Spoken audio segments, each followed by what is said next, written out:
कवितावनचारिणः शृण्वन् रामायणकथां को न जाति परां गतिम्। चरितं रघुनाथस्य शतकोटिप्रविस्तरम् एकैकमक्षरं पुंसां महापातकनाशनं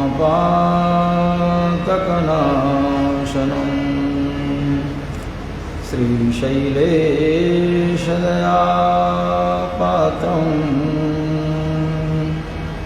धीभक्त्यादिगुणार्णवम्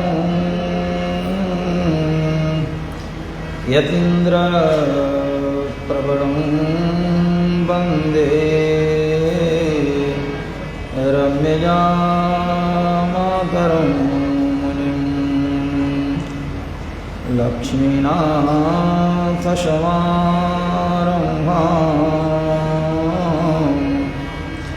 नाथयामुनमध्यमाम्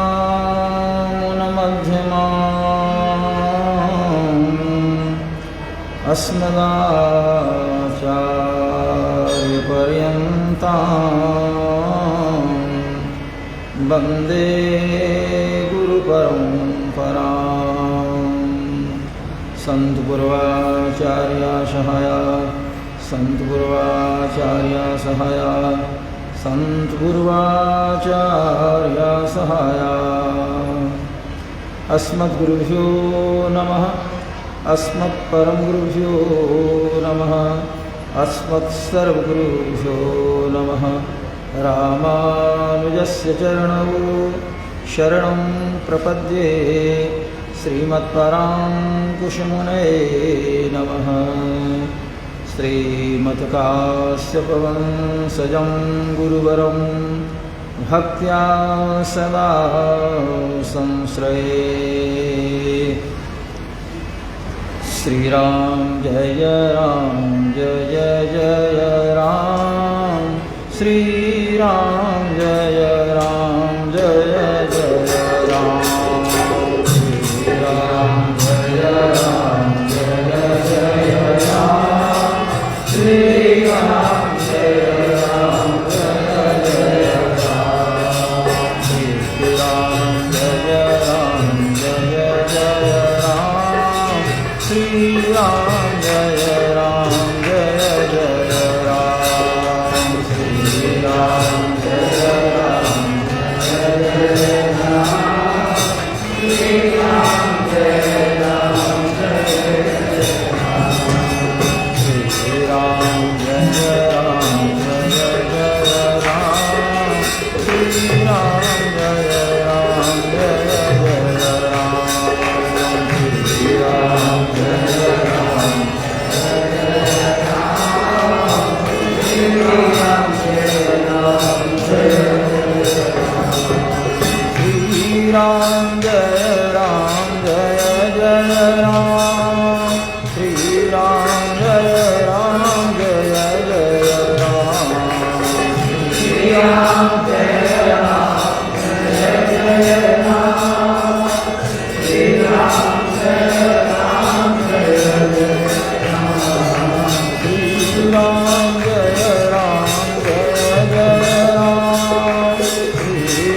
राम जय जय राम श्रीराम जय राम जय जय राम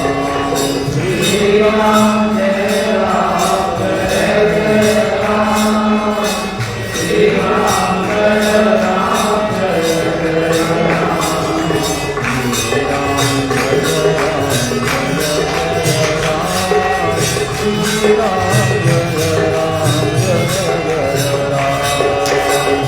श्रीराम जय राम जय जय राम श्रीराम जय राम जय जय राम श्रीराम जय राम जय जय राम श्रीराम जय राम जय जय राम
सियावर रामचंद्र की जय।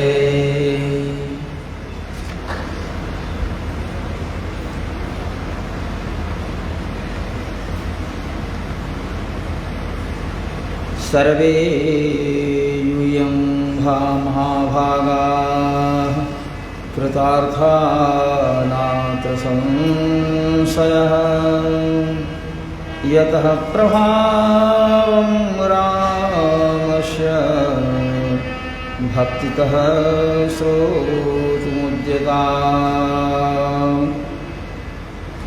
धर्मात्मा सत्यसम्पन्नः सर्वसम्पद्विभूषितः सदा रामकथा सेवी रामपूजा परायणः। रामपूजा पराणां च शुश्रूषुर अनरं कृते पूज्येषु पूजा निरतः समदर्शी गुणान्वितः। श्री राम। श्रीहपति सर्वेश्वर श्रीतर समस्त वस्तु विलक्षण अखिल हे प्रत्यनेक भगवान श्रवण नारायण रामकृष्ण वेंकटेश की महती कृपा से इस परम पवित्र स्थल पर जगन्नियंता परमात्मा मर्यादा पुरुषोत्तम भगवान श्री राम की मंगलमयी कथा उन्हीं की कृपा से चल रही है। अभी हम लोग महात्म्य चिंतन में लगे हैं। ग्रंथ का महात्म्य अपना महत्व रखता है। ग्रंथस्य पठनं कृत्वा महात्म्यं जैव न पठेत् वृथा पाठो भवेत् तस्य श्रमेव उदाहृतः। इसलिए भगवान के नाम का महत्व, महात्म नाम महात्म, हमारे परमाचार्य श्री ने ग्रंथ भी लिखा है। नाम महात्म, भगवान के नाम का क्या महत्व है, क्या उनकी विशेषता है। ऐसे ही कथाएं भी होती हैं। जिस ग्रंथ की कथा होती है उस ग्रंथ के संदर्भ में चर्चा की जाती है, उस ग्रंथ के वैशिष्ट्य का प्रतिपादन किया जाता है। इस ग्रंथ का अमुक व्यक्ति ने अवलोकन किया, आलोडन किया और ऐसा फल उनको प्राप्त हुआ। ये परंपरा बहुकाल से चली आ रही है। इसी क्रम में सर्वत्र ग्रंथों में वो श्रीमद्भागवत जी हो, वाल्मीकि रामायण हो, 4-5 अध्याय महात्म्य के रूप में आचार्यों ने गुंफित किया है। पद्म पुराण एवं स्कंद पुराण के अनुसार श्रीमद्भागवत महात्म्य का वर्णन कई अध्यायों में किया गया। इसी प्रकार से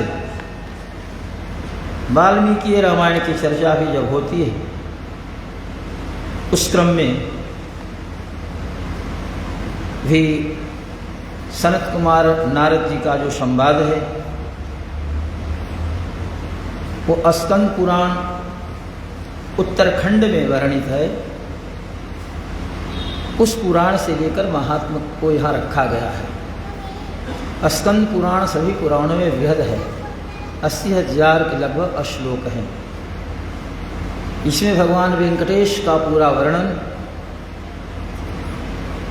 उत्कल प्रदेश अर्थात उड़ीसा में निवास करने वाले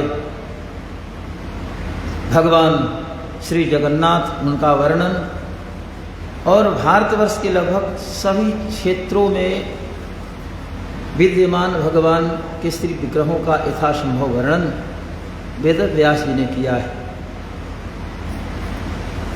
भगवान वेंकटेश का वेंकटाचल महात्म्य ऐसा कर कर उसमें कई अध्यायों में वर्णन आया है। वो क्षेत्र अनादिकाल से है। सबों की दृष्टि में वो क्षेत्र नहीं आता है, जो साधक होते हैं, प्रपन्न होते हैं, ईश्वर के प्रति पूर्णतया समर्पित होते हैं, उनकी दृष्टि वहाँ जाती है, ऐसा वर्णन आया है। सुवर्णमय वो क्षेत्र है, हेम श्रृंग युक्त है, पहाड़ के ऊपर की जो शिखर है वो सब सुवर्णाच्छादित हैं और भगवान श्रीमन नारायण लक्ष्मी के साथ सदैव वहाँ विद्यमान रह करके भक्तों के कार्य को पूर्ण करते हैं। ऋषि महर्षि मूर्त रूप में, अमूर्त रूप में जाकर उनकी सेवा किया करते हैं और हरेक काल में, हरेक युगों में वेंकटाचल की सत्ता विद्यमान रहती है। हम लोग तो विशेष कलयुग में देख रहे हैं भगवान वेंकटेश उस रूप में है, भक्तों पर अनुग्रह कर रहे हैं, लेकिन पुराण के अनुसार भगवान की विद्यमानता सदैव रहती है और उनकी अप्रकट लीला चलती रहती है। इस युग में प्रकट लीला जो हुई, जिसकी चर्चा हम लोग करते हैं, हमारे आचार्यों ने चिंतन किया है, वो भगवान की प्रकट लीला है। दो प्रकार की लीलाएं होती है, प्रकट लीला और अप्रकट लीला। तो अप्रकट लीला के अधिकारी सभी लोग नहीं होते हैं। भगवान की लीला होती है, आपकी आंखें सामने रहेगी, आंखों से आप देख नहीं पाएंगे, और प्रकट लीला जो है उसका अवलोकन आप करेंगे। अर्जुन को भगवान ने कहा, दिव्यम ददामि ते चक्षु पस्मे रूपमेश्वरम, ये चर्म चक्षु से तुम मेरा स्वरूप नहीं देख सकते, अतः तुझे मैं दिव्य नेत्र देता हूँ। नमाम, मुझे तुम अनेनीव स्वचक्षुषा, इस नेत्र से मेरा दर्शन नहीं करोगे, अतः मेरे विराट स्वरूप का, विश्व रूप का दर्शन करने के लिए विशेष नेत्र की आवश्यकता है। वो नेत्र मैं तुझे देता हूँ, दिव्यम ददामि, दिव्य नेत्र देता हूँ। तो भगवान श्री कृष्ण ने अर्जुन को दिव्य नेत्र दिया और उससे अर्जुन ने भगवान के दिव्य स्वरूप का दर्शन किया। कहा कि पश्यामि, मैं देख रहा हूँ, पश्यामि देवांस तव देव देहे सर्वांस तथा भूत विशेष संगान ब्रह्मांडमीशम कमलासनश्च ऋषिंश्च सर्वानुर्गांश्च दिव्यान। अर्जुन ने भगवान का अवलोकन किया। ऐसे ही भगवान वेंकटेश इस कलयुग में विद्यमान है। जो राम पहले थे वही श्री कृष्ण हुए और वही वेंकटेश है। राम कौन?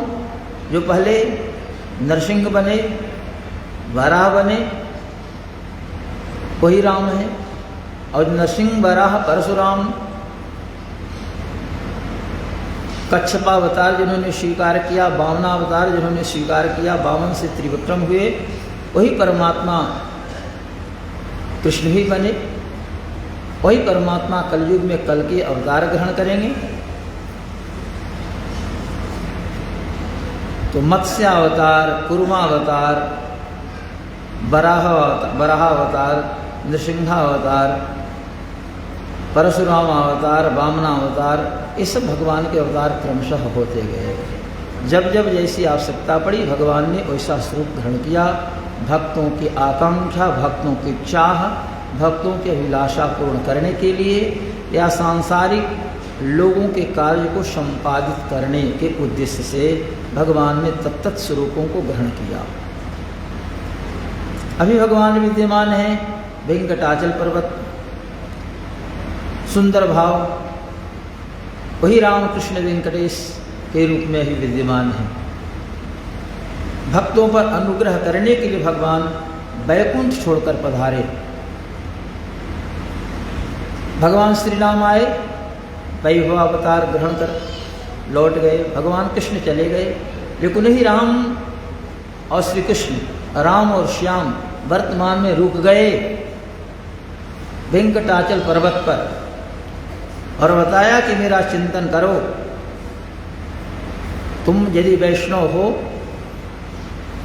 तूने वैष्णवी दीक्षा ले ली है, तो मैं तुम्हारी रक्षा के लिए सदैव उद्यत हूँ। क्योंकि जितने भी धर्म हैं सभी धर्मों में उत्तम विधि उत्तम वैष्णव विधि है।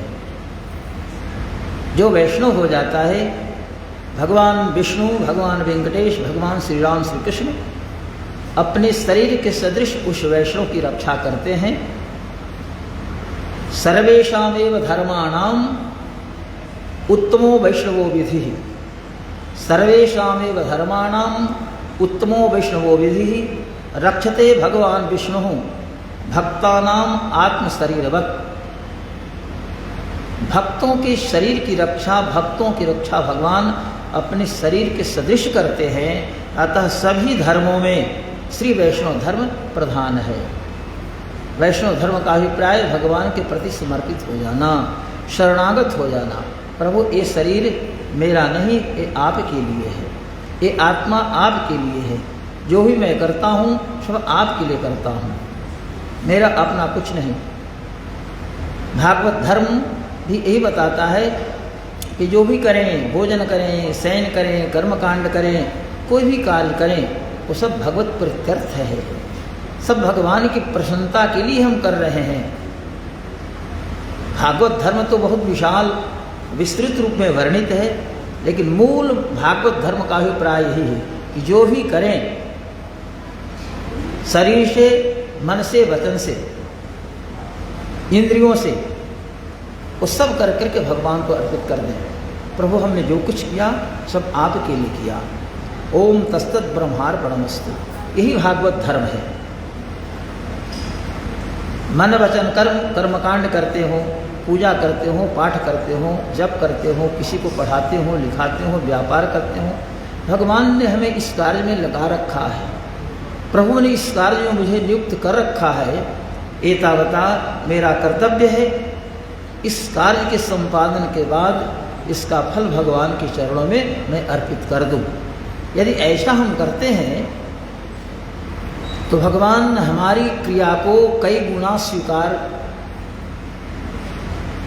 करके फल प्रदान करेंगे, अर्थात गुणात्मक परिवर्तन उसमें होगा। हमने 4 आना कार्य किया, भगवान उसे 16 मान लेंगे। यदि 16 किया तो भगवान सीधे दुगना मान लेंगे। समर्पण का भाव यही होता है। और गीता में भगवान बार बार वही कहते हैं, जत करोसी जदस्नासी, जो करते हो, भोजन करते हो, सब मुझे तत्कुरुष्व मदर्पणम, सब मुझे अर्पित कर दो। यदि अर्पण नहीं होता, भगवान का संकेत है कि क्षेमम न विन्दन्ति विना जदर्पणम, तब तक कल्याण नहीं होता है जब तक भगवान को क्रिया का फल अर्पित नहीं किया जाए। हे प्रभु, जो भी हमने किया आपकी प्रसन्नता के लिए किया। श्लोक लोग जानते हैं, कायेन वाचा मनसेन्द्रियैर्वा, कायेन वाचा मनसेन्द्रियैर्वा, कायेन वाचा मनसेन्द्रियैर्वा, कायेन वाचा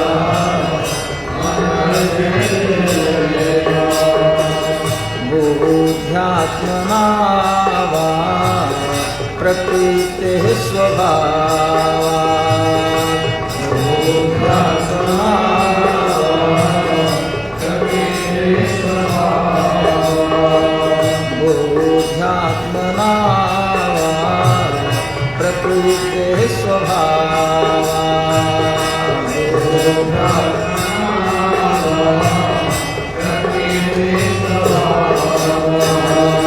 कायेन वाचा मनसेन्द्रियैर्वा,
सकलं परस्मै करोमि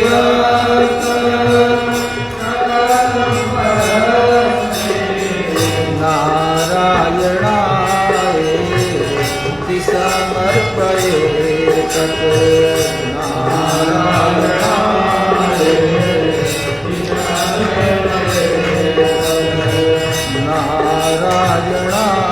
नारायणायेति समर्पयेत्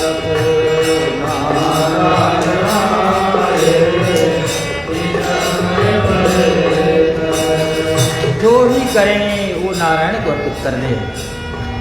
प्रभु जो ही मैं कर रहा हूँ आपकी प्रसन्नता के लिए, ये भागवत धर्म है। बस जो भी करते हैं अपने लिए नहीं, क्योंकि भगवान ने अवतार भी ग्रहण किया, भगवान ने स्वरूप जो धारण कर रखा है वो हमारे लिए। एक एक क्षण भगवान हमें अपने चरणों में आने के लिए प्रेरित कर रहे हैं। मेरे शरण में आओ, मेरे शरण को तुम उपाय मान लो, इससे तुम्हारा कल्याण होगा। 24 घंटा भगवान का जो स्वरूप है, दक्षिण हस्त से भगवान अपने चरण को दिखा दे रहे, बाएं हाथ की सुप्रकार से करके, और बता रहे हैं यदि तुम शरणागत हो जाओगे तो संसार सागर तुम्हारे लिए जानु भरी होगा। अर्थात सागर में तो अथाह जल है, लेकिन यदि तुम शरणागत हो गए तो संसार सागर तुम्हारे लिए जानु भर भट्ट होना, पानी में पार करने में किसी को परेशानी नहीं होती, आराम से लोग पार कर जाते हैं। एक चेष्टा भगवान की बता रही है कि हमें शरणागत होना चाहिए। भगवान की शरणागति सर्वोपरि है। भगवान वैकुंठ छोड़कर पधारे, वैकुंठ छोड़कर इस वसुंधरा पर आ गए और आकर काम किए चल गए, सो नहीं।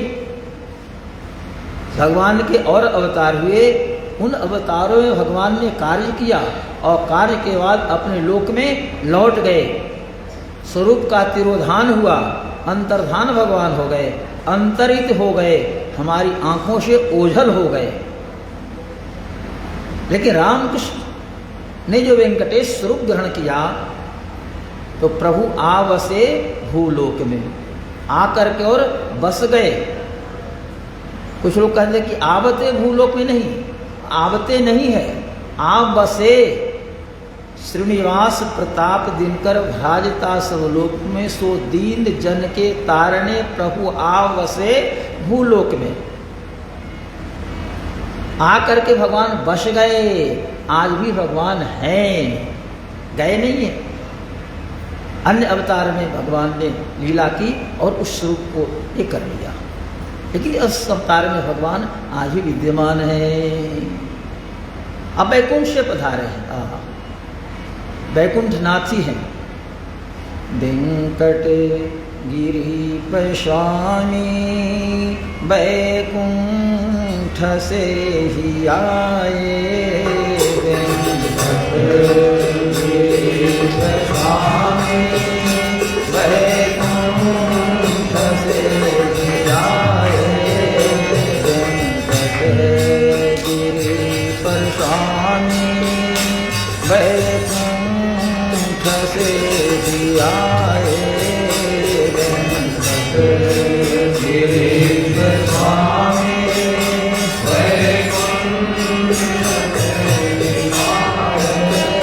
श्री श्रीनिवास जन को यह भाव है बताए, श्री श्रीनिवास जन को यह भाव है बताए, श्री श्रीनिवास जन को यह भाव है बताए, श्री श्रीनिवास जन को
कमल सुंदर दक्षिण अधोल पाने है हस्त कमल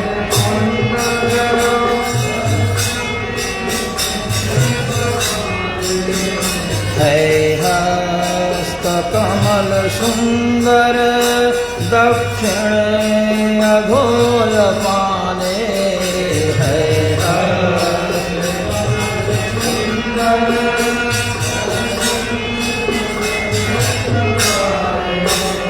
करके उपाय सर्वो परिचरण को दिखाए करके उपाय सर्वो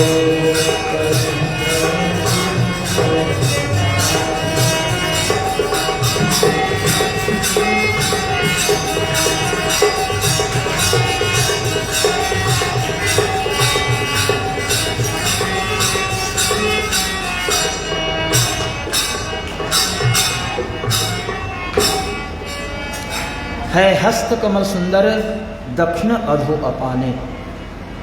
दक्षिण अर्थात दाहिना हाथ भगवान का नीचे की ओर है, चरण की ओर ऐसे किए हैं। अरे भाई मेरे शरण में आ जाओ, शरणागत हो जाओगे तुम्हारा कल्याण हो जाएगा।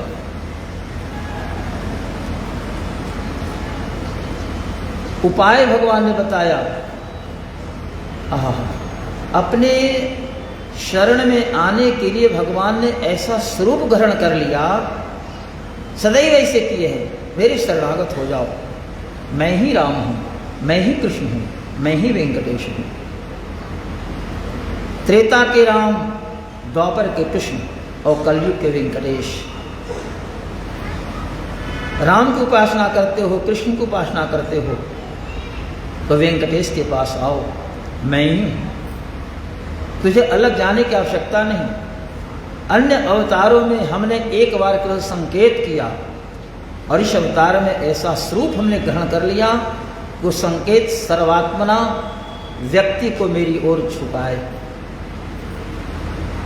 रामावतार में भगवान ने कहा सकृदेव प्रपन्नाय तवास्मि इति च याचते अभयं सर्वभूतेभ्यो ददामि तद्व्रतं मम।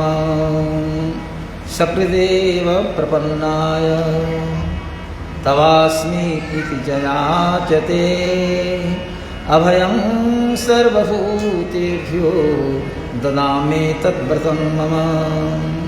एक बार भी कह दे मैं आपका हूं।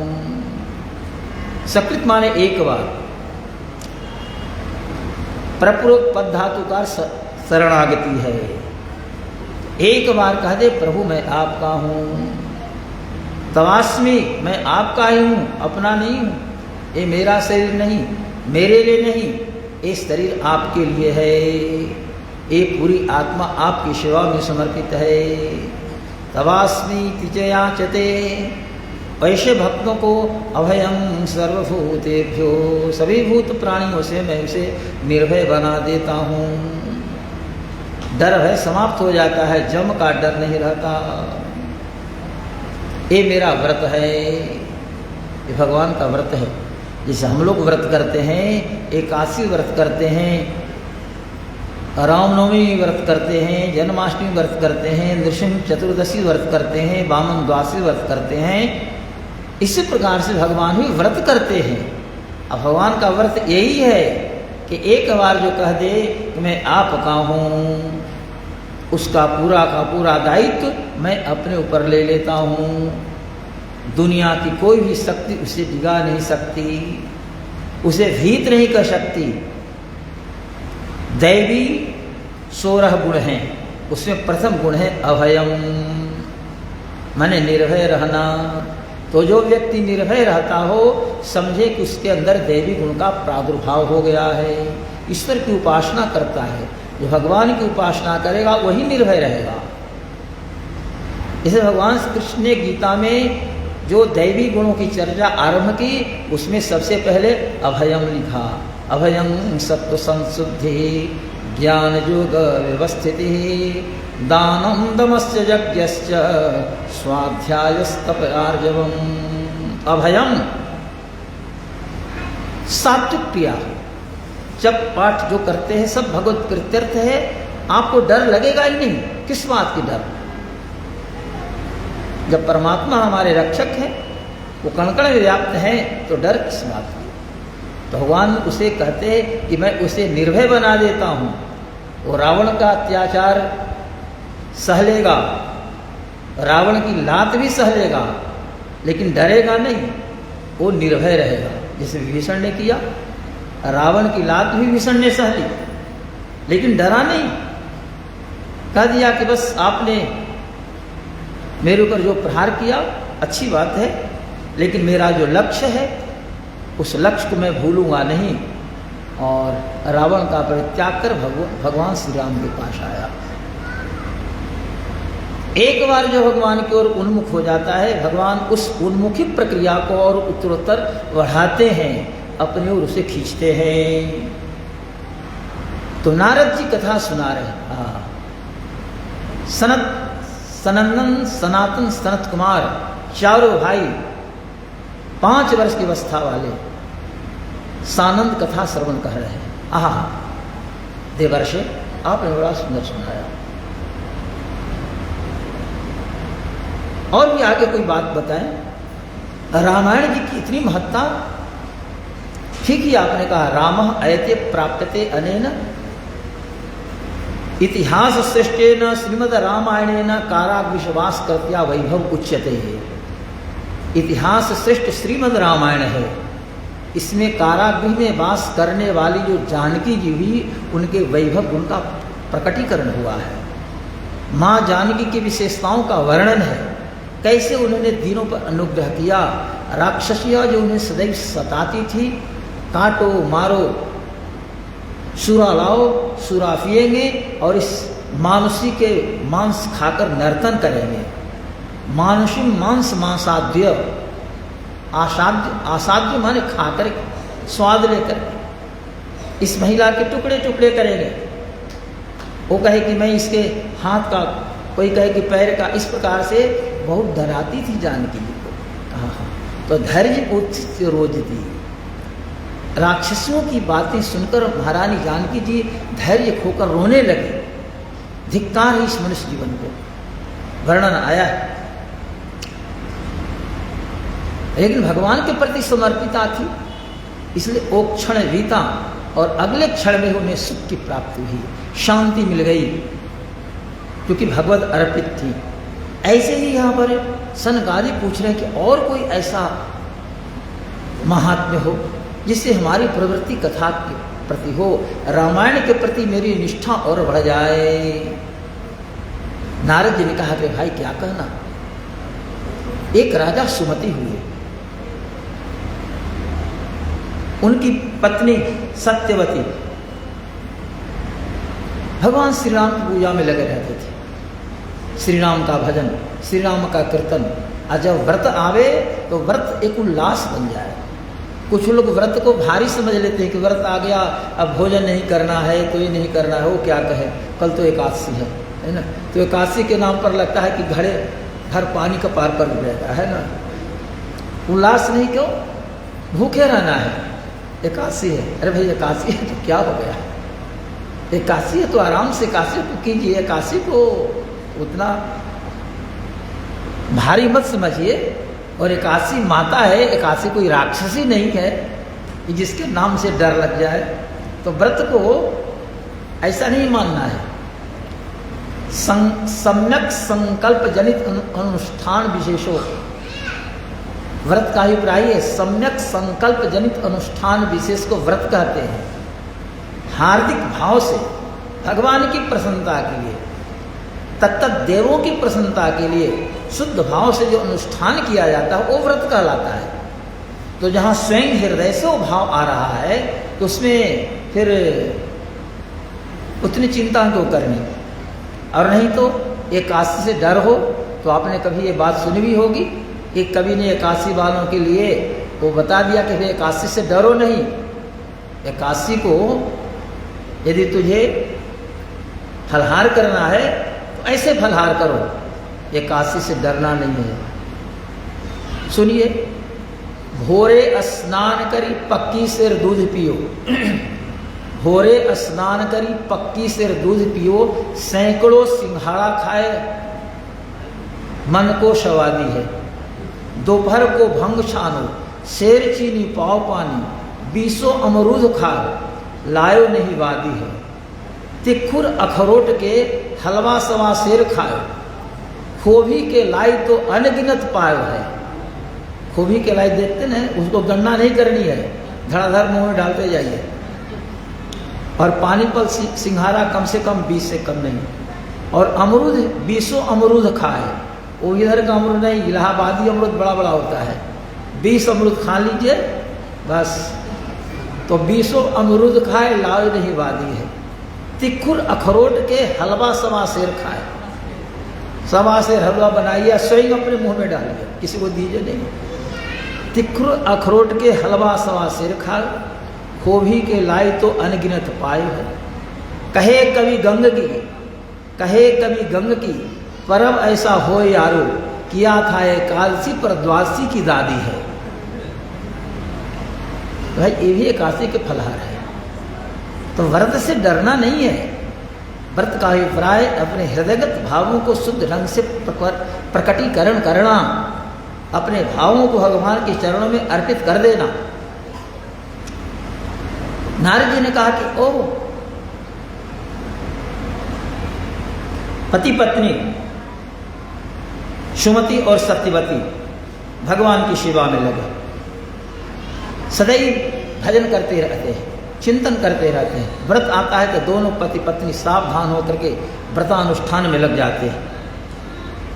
इतना ही नहीं, केवल अपनी चिंता नहीं, सर्वभूत हितः शांतः कृतज्ञ कीर्तिमान नृपः तस्य भार्या महाभागा सर्वलक्षण संयुता पतिव्रता पतिप्राणा नाम्ना सत्यवती श्रुता ताऊ दंपति नित्यम रामायण परायणौ। जैसे सुमति वैसे ही सत्यवती, दोनों जो ऐसे जन कल्याण में लगे रहते थे। उनके मन में किसी प्रकार का कोई अहंकार नहीं था, अहंकार नहीं थी। जो पूज्य है उनके प्रति समर्पण भाव, उनके प्रति निष्ठा, बड़ों के चरणों में मस्तक झुकाना, सबों के प्रति समान दृष्टि, समदर्शी, समदर्शी दोनों बने। और रामायण परायण, दोनों पति पत्नी सदैव राम की कथा सुनते रहते थे। रामायण में आए विषयों का चिंतन, मनन, निधि ध्यासन, यही दोनों का काम था। अन्नदान करते, जलदान भी करते, और राजा थे इसलिए जगह जगह पर तालाब खनवा देना, कुआं खनवा देना, बगीचे लगा देना। गर्मी के दिनों में लोग जाएंगे, बगीचे में रुकेंगे, पानी पिएंगे, शांत क्लांत हैं, शांति मिलेगी। इस प्रकार से तत्त स्थानों पर महाराज ने ऐसी व्यवस्था करा रखी थी। सोपि राजा महाभागो रामायण परायण बाचे शृणुयाद्वापि भक्तिभावे न भावितः। सदैव रामायण के अनुशीलन में ही लगे रहते थे। आहा, भगवान श्री राम का जो दिव्य उदात्त अवदात चरित्र है, उसके अनुशीलन में भगवान ने ऐसा कार्य किया, प्रभु श्री राम ने ऐसा काम किया। उनका एक एक कार्य जैसे बिल्कुल वंदनीय है, चिंतनीय है, सदैव अनुसरण के योग्य है। तो लिखते हैं कि वाच्य शृणुयाद्वापि भक्तिभावे न भावितः, भक्तिभाव से भावित होकर के और रामायण को ही सुनते थे, रामायण को वाचते थे। कभी पत्नी उन्हें सुनावे, एक पत्नी को सुनावे, या किसी ब्राह्मण को रह करके सदैव राम जी की कथा में ही तल्लीन रहते थे। एवं राम परम नित्यम राजानम धर्म को विदम तस्य प्रियां सत्यवती देवा अपि सदास्तुवन। देखिए, एक बात है, आप मनुष्य हैं, लेकिन आपका काम यदि पवित्र है, शुद्ध है, तो आपकी प्रशंसा देवता भी करेंगे और आपकी रक्षा के लिए देवता लोग सदैव सचेष्ट रहेंगे। आपको पता नहीं चलेगा कि हमारी रक्षा देवगण कर रहे हैं, लेकिन यदि ऐसी वृत्ति हो जाए तो शास्त्र में एक जगह न कई जगह हमने देखा देवगण उस व्यक्ति की रक्षा में लगे रहते हैं।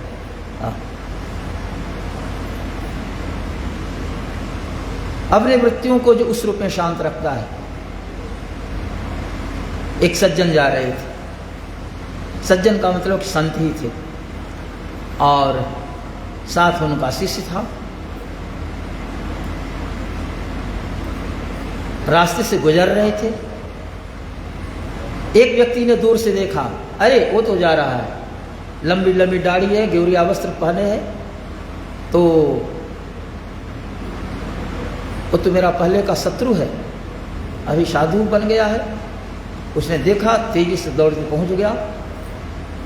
साधु जी ने देख लिया कि जो व्यक्ति आ रहा है वो पहले मुझसे वैर रखता था, लेकिन हमने कभी उसे वैर नहीं रखा। जैसे भगवान श्री राम से रावण ने वैर किया, लेकिन भगवान श्री राम ने रावण से वैर नहीं किया। रावण ने राम को शत्रु माना, भगवान श्री राम ने रावण को शत्रु नहीं माना। वाल्मीकि का ही संकेत है। अंत में भगवान ने कह दिया कि मरणांतानि वैराणि निवृत्तं न प्रयोजनम। रावण ने मुझे शत्रु माना, रावण मर गया, मारा गया, शत्रुता समाप्त हो गई। हमने कभी रावण को अपना शत्रु माना ही नहीं।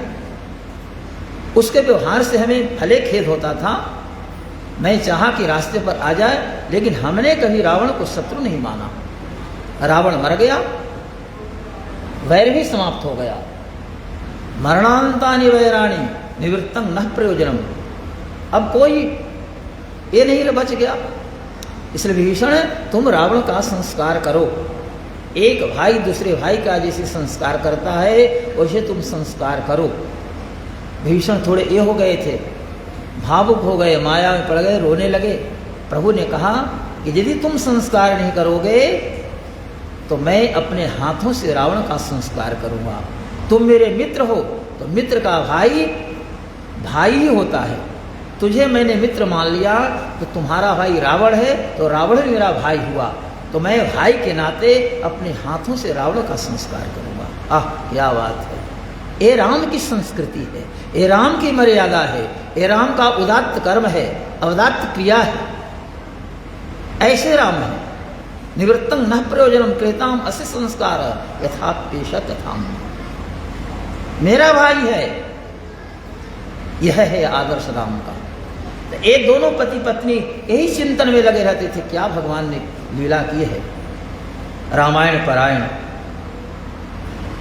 तो देवगण भी आकर के उनकी प्रशंसा करते थे, फूलों की समय समय पर वर्षा करते थे। दोनों पति पत्नी के मन में कोई ऐसा भाव नहीं, समझते चलो ठीक है, हमारा जो काम है कर रहा हूँ, देवताओं को प्रसन्नता होती है, अच्छी बात है। विभांडक ऋषि का नाम आप लोगों ने सुना हुआ था। श्रृंग ऋषि विभांडक के पुत्र थे। श्रृंग ऋषि बड़े प्रतापी, जिनसे भगवान श्री राम के जन्म में वशिष्ठ ने भूमिका अदा करवाई, अर्थात श्रृंग ऋषि के पुत्रष्टि यज्ञ के माध्यम से ही भगवान का अवतार हुआ। तो विभांडक भी बड़े प्रतापी तेजस्वी ये थे। लोग उनसे भीत रहते थे, किसी हिम्मत नहीं थी कि विभांडक के आश्रम की तरफ जाए। बड़ी लंबी कथा आती है। एक बार विभांडक ऋषि अपने कई शिष्यों के साथ और सुमति के यहाँ पधारे, राजा सुमति के यहाँ। राजा सुमति ने देखा, अरे ये तो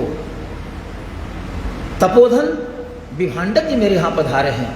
आगे बढ़ा, आगे बढ़कर सम्मान किया, आसन पर बिठाया, बैठ गए, चरण पखारा। राजा ने अपनी पत्नी के साथ और कहा, महाराज अहोभाग्य, आप जैसे तपस्वी परोक्षवादी संत किसी गृहस्थ के यहाँ पधार जाएं तो गृहस्थ का घर तीर्थ बन जाता है। आप जैसे संत तीर्थम कुर्वन्ति तीर्थानि स्वांतस्थेन गदाव्रत। अपने हृदय में भगवान गदाधर को धारण किए ये संत लोग को तीर्थ को भी तीर्थ बनाते हैं। अधार्मिक लोगों के प्रवेश करने से तीर्थ भी अपवित्र हो जाता है, उस अपवित्र तीर्थ को पुनः तीर्थत्व प्रदान करने के लिए संत जाते हैं। गंगा भी कुछ समय के अपवित्रतमा हो जाती है, गंगा जल भी कुछ क्षुब्ध प्राय हो जाता है, लेकिन संत लोग जब उसमें चरण रखते हैं तो उनके चरण के स्पर्श से गंगा में भी गंगात्व आ जाता है। गंगा जल पवित्र अपने को मान करके पुनः उसी रूप में प्रवाहित होने लगता है, वो जल शुद्ध हो जाता है। तो जल में भी दोष आ जाए, उस दोष को दूर करने की क्षमता संतों के चरण में है, क्योंकि उनके हृदय में भगवान बैठे हैं, गदावृत भगवान है। अतः भगवान को धारण करने वाले संत लोग तीर्थ को भी तीर्थ बनाते हैं। तो आप पधार गए, मेरा घर तो तीर्थ स्वरूप हो गया, आहा क्या बात है, मेरा अहो भाग्यम अहो भाग्यम। लेकिन देखिए गृहस्थ की भी क्या महत्ता है। गृहस्थ संत की ओर ऐसा बोल रहे, आपके पधारने से मेरा घर धन्य हो गया, मेरा घर तीर्थ स्वरूप हो गया। तेजः कीर्तिधनम पुत्र इति प्राहुरुपस्थितः तत्र वृद्धिं कविष्यन्ति इत्यादि करते हुए उनके महत्व का महात्म्य का प्रतिपादन कर रहे हैं। महाराज मैं धन्य हो गया, आप भगवान की प्रेरणा से प्रेरित होकर, ईश्वर प्रेरित होकर मेरा पधारे हैं, क्या मैं अपने सौभाग्य के संबंध में कहूँ। राजा ने ये सब बातें कही। विभांडक ने कहा कि राजन, तूने जो बातें कही वो सही है, लेकिन ये बताओ प्रभु श्री राम के प्रति तुम्हारी ऐसी निष्ठा कैसे हुई। तुम सदैव रामायण में रत रहते हो अपनी पत्नी के साथ। आश्रम में रहकर हमने प्रयास किया कि मैं जान लूं कि आखिर क्या कारण है, क्योंकि तुम सदैव भगवान श्री राम की चर्चा में लगे रहते हो, रामायण वाचते हो, रामायण सुनते हो, रामायण में तुम्हारा जीवन है, राम का आदर्श तुम्हारे जीवन में अनुस्यूत है। क्या कारण है राजन, ये मेरी जिज्ञासा है। हम संत हैं, तपोधन हैं, जंगल में रहते हैं, शिष्यों के साथ सदैव साधना रत रहते हैं, लेकिन ये मेरी जिज्ञासा शांत नहीं है। मैं जानता हूँ तुम्हारे ऊपर देवताओं की कृपा है, तुम दोनों पर, पति पत्नी पर देवता लोग पुष्प की वर्षा किया करते हैं, और जब देवताओं की गोष्ठी होती है वहाँ तुम दोनों की प्रशंसा होती है। अरे भाई ये बताने का प्रयास करो, तूने पूर्व जन्म में कौन सा ऐसा कार्य किया, भगवान श्री राम के प्रति तुम्हारी ऐसी निष्ठा हो गई, हमें सुनाओ। अब देखिए स्वयं ऋषि जिज्ञासु बने हैं, और ऋषि की जिज्ञासा को शांत करने के लिए एक गृहस्थ आगे बढ़ते हैं। कहा कि महाराज बहुत अनुग्रह आपका, बड़ी कृपा आपकी कि आप मेरे पूर्व जन्म के कृत्य पर ध्यान दे रहे हैं। सब लोगों ने अपने पूर्व जन्म के बातों को रखा है। वाल्मीकि नारद घट योनि निज निज मुखनि कहीं निज होनी। वाल्मीकि जी ने भी अपने जीवन की चर्चा की है, पूर्व जन्म में कौन था। नारद जी ने भी अपनी चर्चा सुनाई है, मैं दासी पुत्र था। कैसे कैसे ये चातुर्मास का भी क्रम चल रहा है। आषाढ़ शुक्ल पक्ष एकादशी से लेकर के और कार्तिक शुक्ल पक्ष एकादशी तक चातुर्मास व्रत चलता है। संत महात्मा अपने आश्रम में रह करके कालक्षेप करते हैं, आना जाना बंद हो जाता है बाहर। भगवान का चिंतन, हवन, पूजन, भगवत कथा में समय गुजारते हैं, चातुर्मास कहलाता है। तो नारद जी ने कहा चातुर्मास के क्रम में संत महात्मा आए और उनके जूठन ग्रहण करने का सौभाग्य प्राप्त हुआ। संत लोग आपस में जो कथा वार्ता करते थे वो सुनने का सौभाग्य मिला। परिणामतः अगले जन्म में मैं इस रूप में आया, और लंबी कथा है। पहले गंधर्व ही थे, तो वाल्मीकि नारद घट जोनि अर्थात अगस्त घट से उनकी उत्पत्ति हुई है। उन्होंने भी अपनी उत्पत्ति की कथा सुनाई है। तो सब लोग जब आगे बढ़ जाते हैं तो अपने पीछे की ओर देखते, मैं कैसा था, भगवान की कैसी कृपा हुई, इस रूप में आ गया। अरे वाल्मीकि नारद घट जोनि निज निज मुख निकही निज होनी। महाराज आपने पूछा, मैं बता रहा हूँ। मैं तो पूर्व जन्म में बड़ा निर्दयी हिंसक व्याध था। मेरी वृत्ति थी जीवों को पकड़ो मारो, सिद्ध करो, खाओ या कच्चे। मेरी ऐसी प्रवृत्ति हो गई थी, क्या मैं बताऊं। ग्राम के लोगों ने बहुत दिनों तक क्षमा की, अंत में वो लोग भी हो गए, गांव से मुझे बाहर निकाल दिया। मैं भटकता भटकता सुदूर प्रदेश में चला गया। वहाँ गया, दूर से एक तालाब दिखाई पड़ा, सुंदर आश्रम दिखाई पड़ा। उस तरफ से हवा जो आ रही थी तो लग रहा था कि उसमें शौर सुरभित और सुगंध है।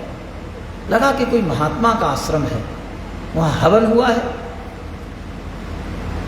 तो उसमें देवदार अगर तगर इत्यादि डाले गए हैं, उसकी गंध आ रही है। और जलाशय से हवा चल रही है, इसलिए जल में शीतलता है, हवा में शीतलता है। मन मेरा रम गया। तो उस आश्रम से कुछ दूर पर मैंने छोटे छोटे पत्थरों को इकट्ठा करके एक छोटा सा रूप दे दिया घर का। अब मैं रहने लगा। जो पशु आ जाए उसको पकड़ूं, मारूं और सिद्ध करके खा जाऊं, बस यही मेरी वृत्ति थी। एक दिन की बात है कि हमने देखा कि एक महिला दुबली पतली, उसका नाम काली। हमने पूछा तो नाम बताया काली। तुम कैसे हो? तो उसने बताया कि मैं भी घर में रहती थी तो चोरी करती थी, इधर से उधर, क्या उसको कहते हैं, चुगलखोरी, इधर के बात उधर करना, उधर की बात उधर करना। घर वालों ने मुझे निकाल दिया, मेरे पुत्रों ने परित्याग कर दिया, पति ने परित्याग कर दिया। मैं अकेली हो गई। मेरे आदत से लोग बिल्कुल लाचार, अंतः भटकती इधर उधर मारी फिर यहाँ तक आ गई। मेरा भी कोई कार्य अच्छा नहीं। तो हमने कहा कि देखो मेरी भी यही स्थिति, हम दोनों पति पत्नी के रूप में रहना शुरू करें। तो हम दोनों संबंध कर लिया। मैंने उसे पत्नी मान लिया, उसने मुझे पति मान लिया, और दोनों वही छोटे छोटे पत्रों से बना जो घर था उस पर और छावनी वगैरह दे करके रहने लायक बना लिया। आश्रम से आवाज आती थी। एक दिन हम दोनों गए और दूर बैठकर सुनना शुरू किया। तो देखा कि बहुत लोग बैठे हैं और कोई एक महात्मा बैठकर कुछ सुना रहे हैं। सुनने में लगा कि राम जी की चर्चा हो रही है। प्रभु श्री राम के मंगलमय चरित्र का वर्णन ये संत कर रहे हैं।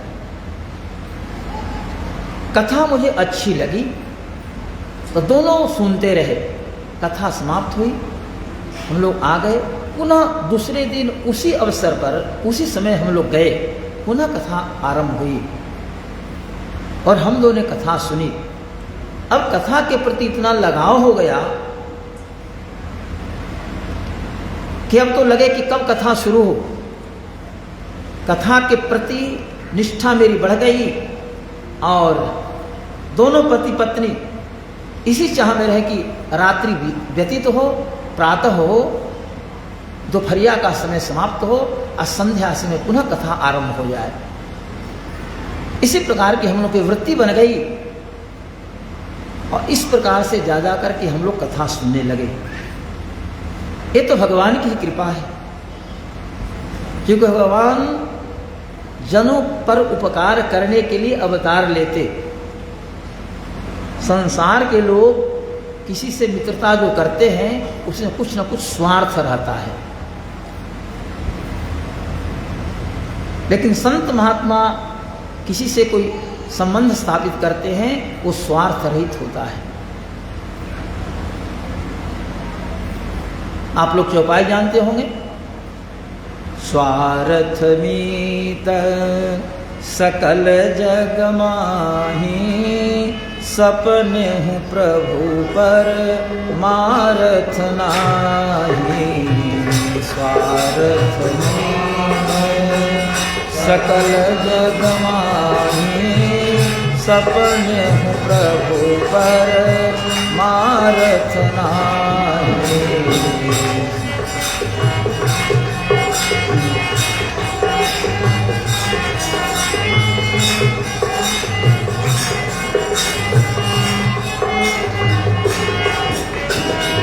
हेतु रहित जग जुग उपकारी, हेतु रहित जग जुग उपकारी, हेतु रहित जग जुग उपकारी, हेतु रहित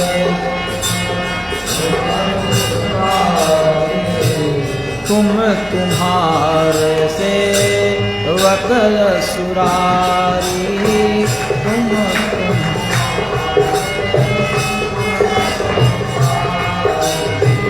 तुम तुम्हारे से वकल सुरारी, तुम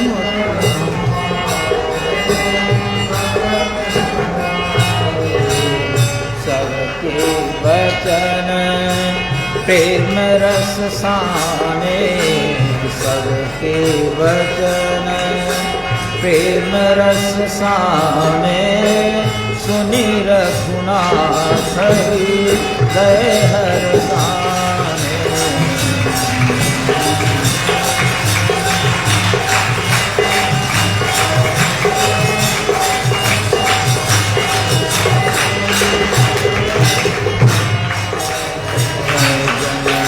जनक गुर बंधु हमारे, जननी जनक गुर बंधु हमारे, कृपा निधान प्राण के प्यारे।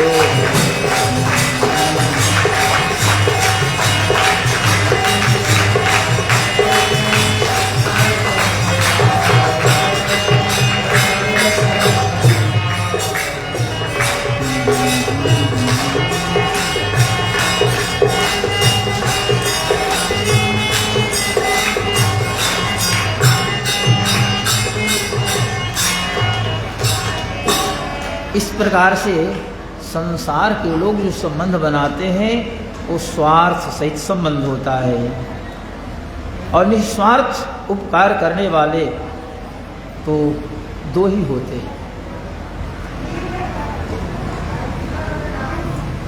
एक भगवान और एक भगवान के सेवक भागवत।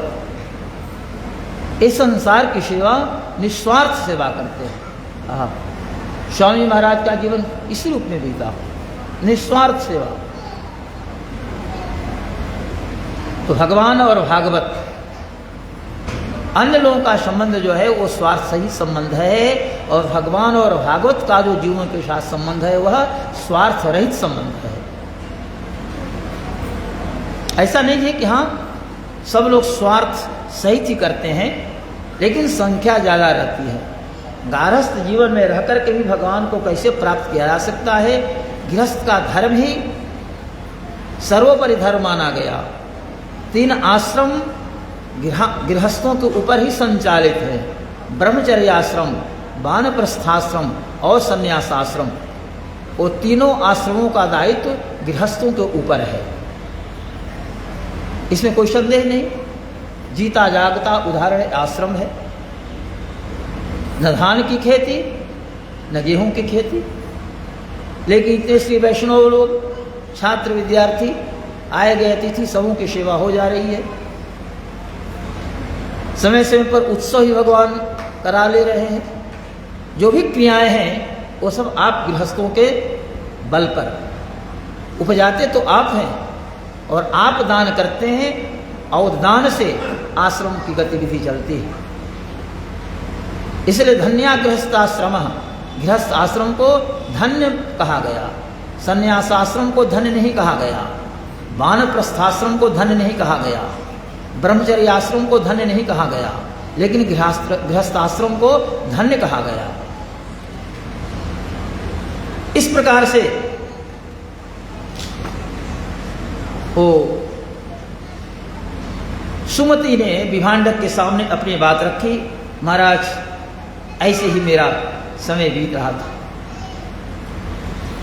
कथा चलती रही, भगवान श्री राम के प्रति हम लोगों का भाव बढ़ता गया, उनके चरणों में स्नेह प्रेम बढ़ता गया।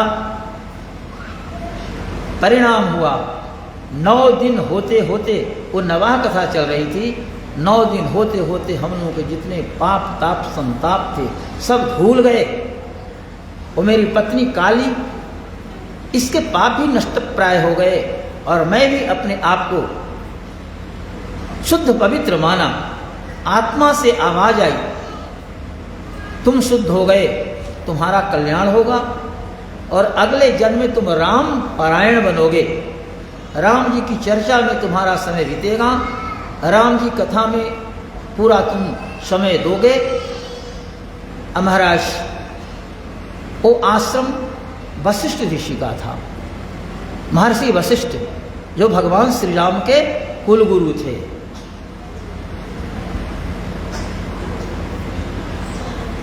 वहां सदैव राम की चर्चा चलती थी। वशिष्ठ जी ब्रह्मा के पुत्र है। ब्रह्मा जी ने कहा था तुम जाकर के और पौरोहित्य कर्म को स्वीकार कर लो इक्ष्वाक वंश में। वशिष्ठ जी ने कहा कि नहीं, ये काम अच्छा नहीं है, पौरोहित्य कर्म अच्छा नहीं है।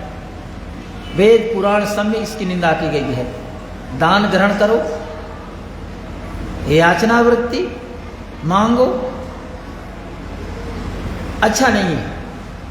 लेकिन ब्रह्मा जी ने कहा मेरे प्यारे पुत्र मेरी बात मान लो, जिस कुल के पौरोहित्य कर्म स्वीकार करने के लिए मैं कह रहा हूं, उस कुल में प्रभु का अवतार होगा, मनुष्य रूप में भगवान पधारेंगे और उनके आचार्य बनने का, पुरोहित बनने का, नामकरण संस्कार करने का, शेष क्रियाओं के संपादन करने का तुझे सौभाग्य प्राप्त होगा। तब वशिष्ठ जी ने बात स्वीकार कर ली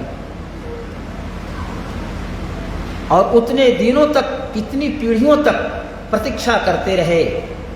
समय आया तो सचमुच भगवान उस कुल में पधारे। वो कथा आगे श्रवण करेंगे। वो वशिष्ठ ऋषि का ही आश्रम था। आज जहाँ वशिष्ठ हैं, तपोधन है, क्या कहना वशिष्ठ की विशेषता। दिग्बलम क्षत्रिय बलम ब्रह्म तेज बलम बलम एकेनम ब्रह्मदंडेन सर्वास्त्राणि हतानि में। विश्वामित्र जी को कहना पड़ा क्षत्रिय का बल को धिक्कार है और ब्रह्मर्षियों का जो बल है, ब्राह्मण का जो बल है वही वस्तुतः बल है। दिग्बलम क्षत्रिय बलम ब्रह्म तेजो बलम बलम। ब्राह्मण का जो तेज है, उनका जो वर्चस्व है, ब्राह्मण जो अमित औजा हैं, उनके सामने क्षत्रियों का कोई महत्व नहीं है। एक ब्रह्मदंड वशिष्ठ के पास और मेरे पास दिव्यास्त्रों का खजाना, वायवास्त्र, पर्जन्यास्त्र, आग्नेयास्त्र, ब्रह्मास्त्र, नारायणास्त्र सबका प्रयोग किया। लेकिन एक दंड रखा था वशिष्ठ ने, और एक दंड से जितने दिव्यास्त्र आते थे सब टकरा करके और निस्तेज हो जाते थे। तो विश्वामित्र जी को सोचना पड़ा कि मैं ब्राह्मण बनूं। अब ब्राह्मण बन करके उसी प्रकार के तेज अपने अंदर लाऊं, और वो भी अब शरीर बदलेगा नहीं, इसी शरीर से मैं ब्राह्मणत्व प्राप्त करूं, ब्रह्मर्षि में बन जाऊं। जबकि नियम ऐसा नहीं है। जिस वर्ग में आए, क्षत्रिय, वैश्य, शूद्र, ब्राह्मण, तो शरीर बदलेगा तो फिर जाति भी बदलेगी। लेकिन इस शरीर के माध्यम से ही आप कोई क्षत्रिय से ब्राह्मण बन जाए, ऐसा इतिहास नहीं देखा गया। लेकिन दुर्धर्ष भी विश्वामित्र थे। ऐसी उसने साधना की चारों दिशाओं में, आखिर ब्रह्मा को ही परास्त होना पड़ा। ब्रह्मा ने मान लिया कि आप ब्रह्मर्षि हैं। उन्होंने कहा कि आपके कहने से नहीं, स्वयं वशिष्ठ आकर इसे स्वीकार कर लें कि यहाँ एक ब्रह्मर्षि बन गए, तब बात बनेगी। तो कर्म से ये देश है जहाँ कर्म से भाग्य बदला जाता है।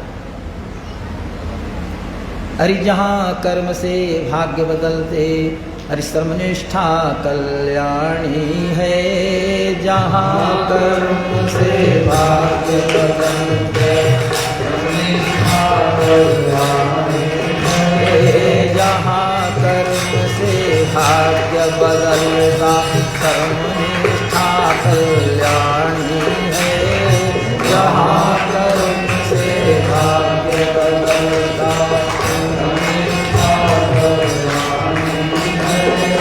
जहाँ कर्म से भाग्य बदलता, कर्मनिष्ठा कल्याणी है। जहाँ कर्म से भाग्य बदलता, कर्मनिष्ठा कल्याणी है। सत्यश्रमाभ्याम सकलार्थ सिद्धि। सत्यश्रमाभ्याम सकलार्थ सिद्धि। सत्य और श्रम के माध्यम से सकल प्रकार की सिद्धि कोई प्राप्त कर सकता है। सिद्धि प्राप्त करने के लिए कहीं जंगल में जाने की आवश्यकता नहीं है। अपने आश्रम में, अपने घर में रह करके भी और आप सिद्धि प्राप्त कर सकते हैं।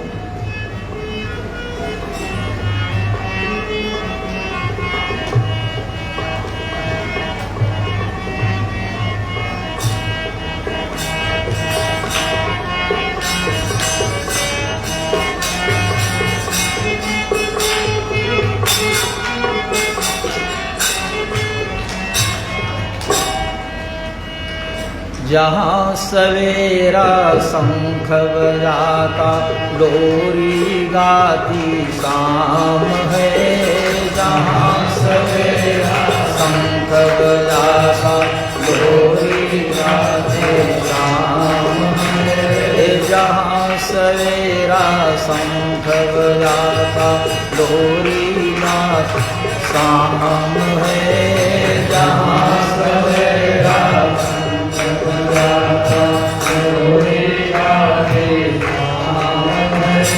जहाँ सिंह बन गए खिलौने, गाय जहाँ प्यारी है। जहाँ सिंह गए खिलौने, गाय जहाँ प्यारी है।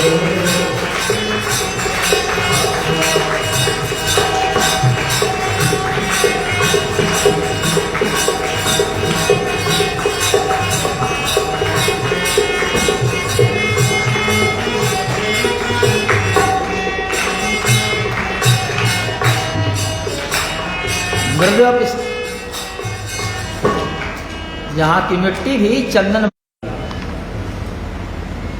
तो सुमति ने सारी बातें बताई, कहा कि महाराज कथा पूरी हुई और हम दोनों ने उपवास किया और उसके बाद दोनों का शरीर छूट गया।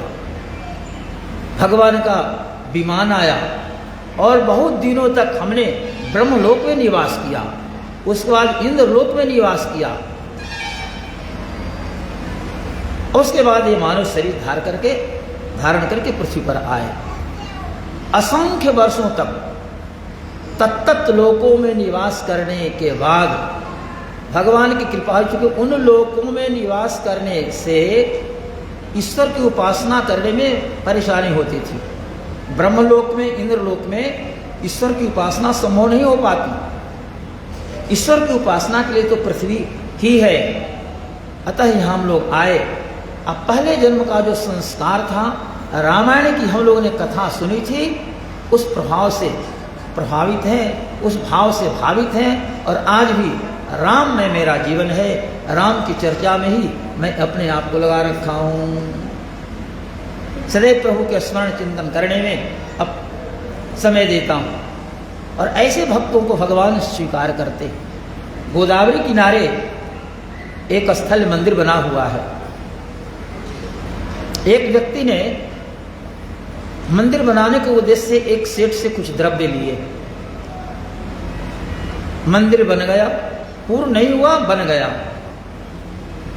इनको किसी भक्त ने फिर सहयोग किया, पैसे उस सेठ को उन्होंने लौटा दिए।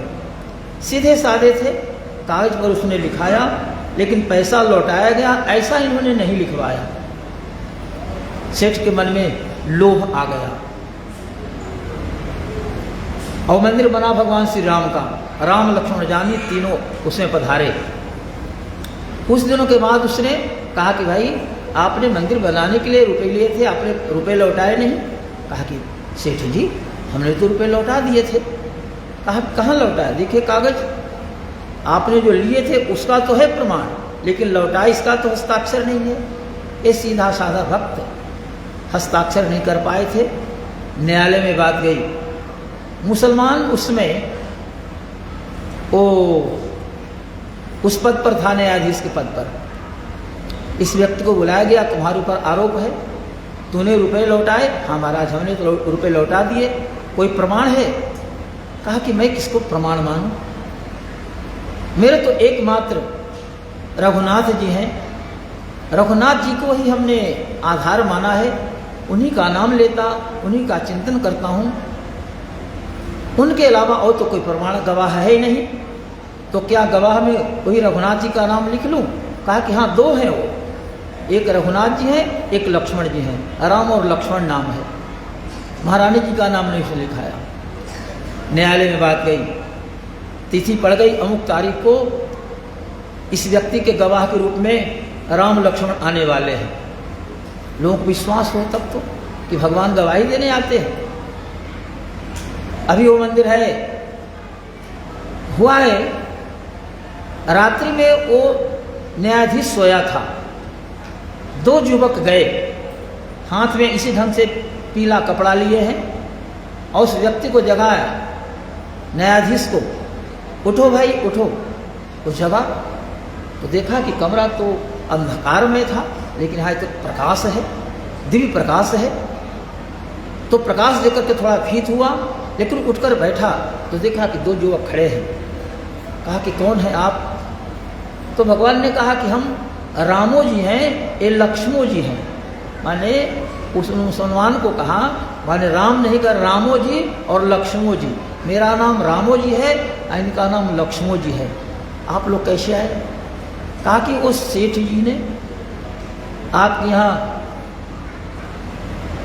केस दायर किया है, उनके पैसे बाकी है, तो भक्त ने पैसे लौटा दिए। लेकिन जब आपके यहाँ बात आ गई और मेरा नाम गवाह में दिया गया है, तो समूह के सामने मैं गवाह देने आऊँ, गवाही देने आऊँ, उसके अपेक्षा हमने देखा आपके घर पर ही जाकर के मैं रुपए दे दूँ। तो देखिए इसमें सोने के मुहर इतने हैं, आपको मैं दे रहा हूँ, आप इसको स्वीकार करें और मेरे भक्त पर जो इल्ज़ाम लगाया गया है उससे आप मुक्त करें। इतना कह करके भगवान वहाँ दोनों ये हुए, फिर अदृश्य हो गए। उन न्यायाधीश को तो अब नींद नहीं आ रही, भगवान चले गए, लेकिन भगवान सामने आए, उसके ऊपर प्रभाव पड़ा। किसी ढंग से रात्रि कटी, प्रातःकाल उसने उस व्यक्ति को बुलाया जिसने मंदिर बनाया था, अन्य लोगों को बुलाया। वहीं न्यायाधीश ने समूह के सामने वो रखा सोने का वो मुहर से भरा थैला। कहा कि देखिए भाई ये रामो जी कौन है और लक्ष्मण जी कौन है? तो लोगों ने कहा कि रामो जी तो राम जी कहलाते हैं और लक्ष्मण तो लक्ष्मण जी। हाँ तो दो युवक मेरे पास आए थे और उन दोनों युवकों ने एक सोने के मुहर दिए हैं। लोगों को विश्वास हो गया कि भक्त ठाकुर जी पधारे और उन्होंने ही इस भक्त की रक्षा की। उन न्यायाधीश ने वो रुपए सोने के मुहर उस व्यक्ति को दे दिया और कहा कि महाराज जी, सेठ तो फिर संकुचित हो गया, कहना ही क्या, ये रुपए लीजिए और मंदिर का जो भी कार्य बचा हुआ है इस कार्य को आप पूरा करें। तो अब तो उतने सोने के मुहर मिल गए, उसके आधार पर सुंदर मंदिर बना। अभी भी वो मंदिर गोदावरी के तट पर है। राजमुंद्री, हम लोग तिरुपति जाते हैं तो राजमहेंद्री, राजमुद्री भी कहते हैं, उससे आगे वो जगह है। गोदावरी के तट पर वो मंदिर भी बना है जहाँ भगवान विद्यमान है। आज भी दर्शन करके और उस कथा को लोग याद करते हैं। तो रघुनाथ जी आज भी विद्यमान हैं और आज भी भक्तों की रक्षा करने के लिए सदैव सचेष्ट है। आवश्यकता है हमारी निष्ठा की, हमारी निष्ठा ऐसी हो, मन में ऐसा भाव हो तो भगवान